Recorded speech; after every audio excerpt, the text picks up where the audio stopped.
تفسیر القرآن آج کا سبق سورۃ الشعراء آیت نمبر 116 سے 122 تک۔ اعوذ باللہ من الشیطان الرجیم، بسم اللہ الرحمن الرحیم۔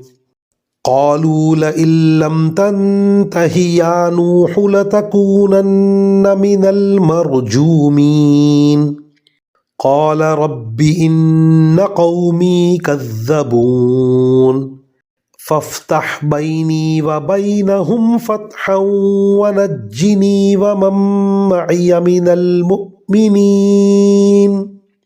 فانجیناہ ومن معہ فی الفلک المشحون ثم اغرقنا بعد الباقین ان فی ذلک لآیہ وما کان اکثرهم مؤمنین وان ربک لہو العزیز الرحیم۔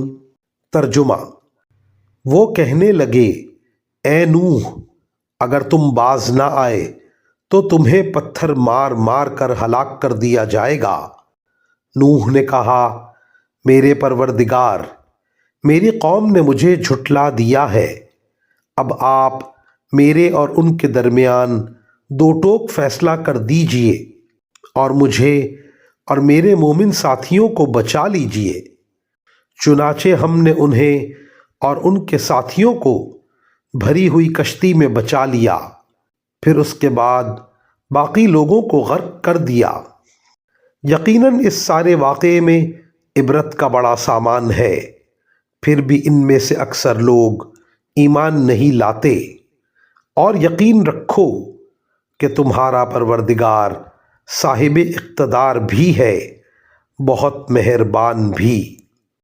وآخر دعوانا ان الحمد للہ رب العالمین۔